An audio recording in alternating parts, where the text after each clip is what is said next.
Breaking news చూస్తున్నారు. ఏపీలో విజృంభిస్తోంది corona.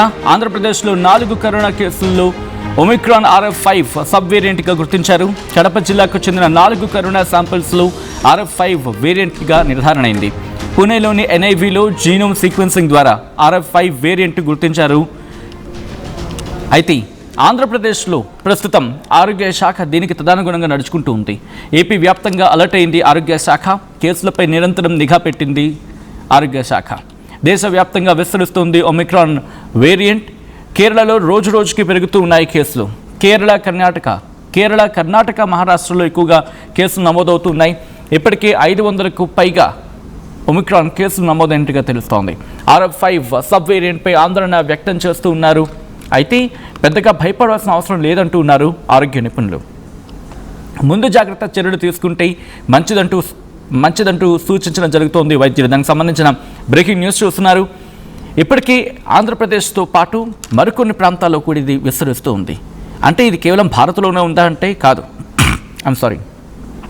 భారత్తో పాటు సింగపూర్, సౌత్ ఈస్ట్ ఏషియాలోని కొన్ని దేశాల్లో కూడా ఇది విజృంభిస్తూ ఉంది. యాజ్ ఆఫ్ నౌ మనకు అందుతున్న సమాచారం ప్రకారం ప్రస్తుతానికి పెద్దగా ఇబ్బంది పడవలసిన పరిస్థితి లేదు. బట్ మనం చెప్తూ ఉంటాం, ఎప్పుడైనా కాస్త నిర్లక్ష్యం అది పెను ప్రమాదానికి దారితీయచ్చని చెప్పి.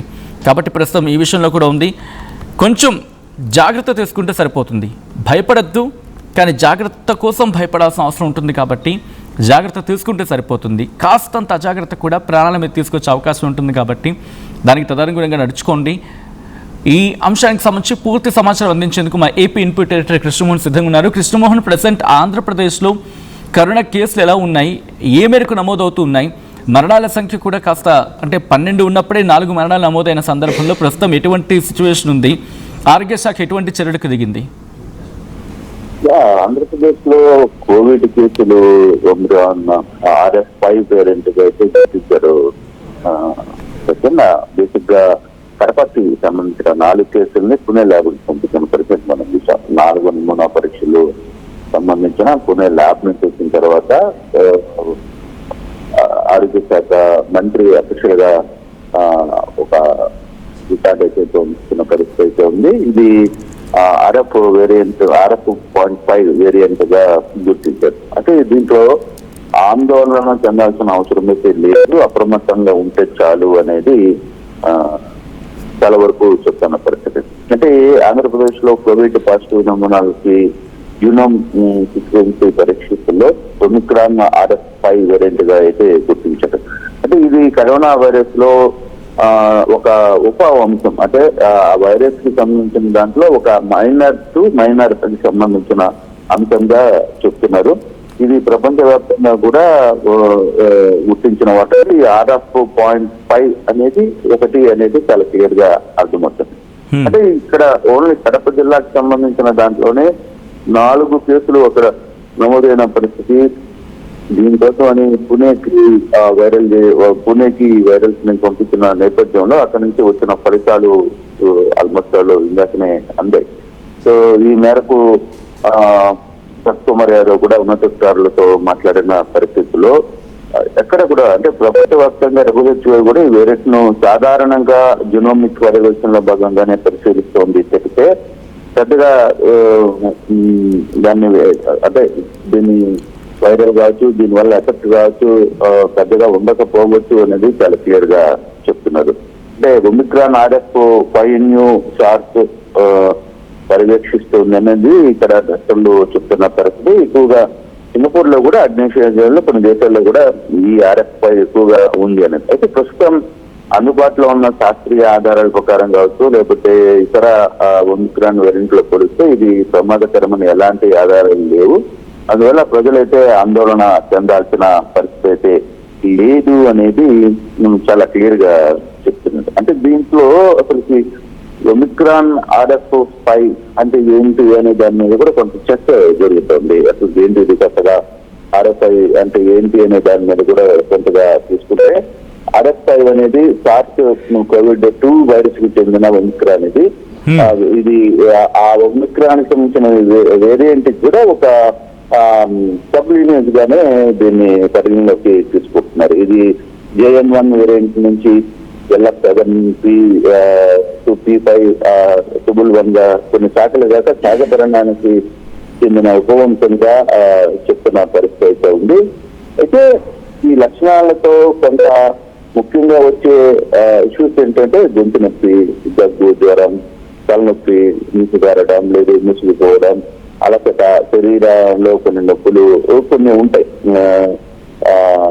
కొంత RFI లక్షణాలు ఈ సన్నిధ్యంలో ఉన్నప్పటికీ కూడా ఎక్కడ ఆందోళన చెందాల్సిన పరిస్థితి అయితే లేదు. నేను ఇప్పుడు రాష్ట్రంలో కూడా 16 నుంచి నిన్న 12 వరకు, జూన్ 16 నుంచి ఈ నెల 12 కేసులు నమోదైన పరిస్థితి అయితే కనపడుతున్నాయి.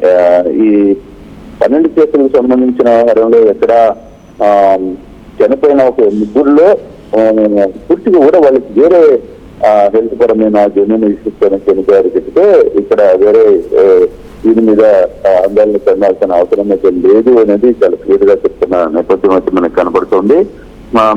బేసిక్ గా ఇప్పుడు ఈ వేరియంటైన్ లో RFI సబ్ వేరియంటైన్ గా గుర్తించిన నేపథ్యంలో అంటే ఓన్లీ దగ్గు, జలుబు లేదా నీరసంగా రావడం, కొంత గొంతు నొప్పి రావడం ఇటువంటి లక్షణాలు చాలా స్పష్టంగా కనపడతాయి. దానివల్ల ఆందోళన చెందాల్సిన పని లేదు. దానికి సంబంధించిన మెడిసిన్స్ లేదు, దాని వేరియంట్కి సంబంధించిన మిగతాయన్నీ కూడా చాలా వరకు దీని మీద పూర్తి స్థాయిలో ఒక అవగాహన ఉంది అనేది ఆంధ్రప్రదేశ్ ప్రభుత్వం క్లియర్ గా చెప్తుంది. ఇప్పుడు బయట కూడా మిగతా రాష్ట్రాల్లో కూడా చాలా వరకు కేసులు నమోదవుతాయి. సింగపూర్ లాంటి దేశాల్లో కూడా ఈ కేసులు నమోదవుతున్నాయి. దీనివల్ల ఎక్కడ ఆందోళన చెందాల్సిన పరిస్థితి లేదు అనేది క్లియర్ గా చెప్తున్నారు.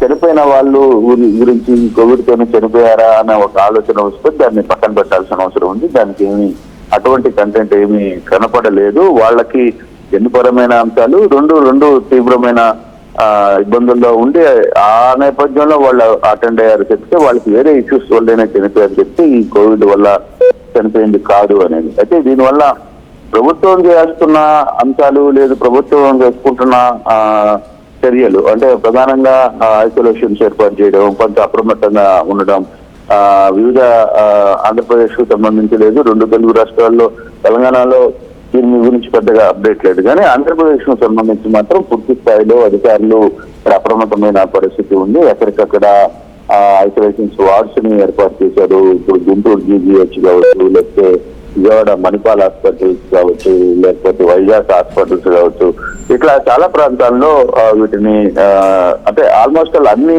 ప్రధాన గవర్నమెంట్ హాస్పిటల్ ఐసోలేషన్స్ కోసమని పెట్టిన పరిస్థితులు కూడా ఉన్నాయి. కాబట్టి ఇంకా దీని గురించి పెద్దగా ఆందోళన చెందాల్సిన పని లేదు అనేది చాలా క్లియర్ గా చెప్తున్న పరిస్థితి. అందులో ఇక్కడ జ్వరమో లేకపోతే గొంతు నొప్పో లేకపోతే అలసటగా ఉండటమో, ముక్కులో నుంచి నీళ్లుగా ఉండటమో అటువంటి అంశాలు వచ్చినప్పుడు కూడా దీనికి ఇష్యూస్ ఉన్నాయి. అంటే దాని మెడిసిన్ క్యూర్ చేయడానికి సంబంధించిన ఇష్యూస్ ఉన్నాయి. గతంలో లాగా ఆందోళన చెందాల్సిన పని అయితే లేదు అనేది చాలా క్లియర్ గా చెప్తున్న పరిస్థితి. తద్వారానే ఈ అంశాలకు సంబంధించి పూర్తి ప్రభుత్వం ఎప్పటికప్పుడు అప్డేట్ చేసే ప్రయత్నం అయితే చేస్తుంది. Right Krishnamohan, thanks for the update. Krishnamohan చెప్పినట్టుగా ప్రస్తుతం వైద్య ఆరోగ్య శాఖ అలర్ట్ అయి ప్రస్తుతం దీనికి తదనుగుణంగా ఏర్పాట్లకు కూడా సిద్ధమైంది. ఆంధ్రప్రదేశ్లో కరోనా విజృంభిస్తూ ఉంది. ఏపీలో 4 కరోనా కేసుల్లో ఒమిక్రాన్ RF5 సబ్ వేరియంట్ని గుర్తించారు. కడప జిల్లాకు చెందిన 4 కరోనా శాంపిల్స్లో RF5 వేరియంట్గా నిర్ధారణ అయింది. పుణేలోని NIVలో జీనోమ్ సీక్వెన్సింగ్ ద్వారా RF5 వేరియంట్ని గుర్తించారు. ఏపీ వ్యాప్తంగా ఆరోగ్య శాఖ అలర్ట్ అయింది. కేసులపై నిరంతరం నిఘా పెట్టారు సిబ్బంది. దేశవ్యాప్తంగా కరోనా వైరస్ ఒమిక్రాన్ విస్తరిస్తుంది.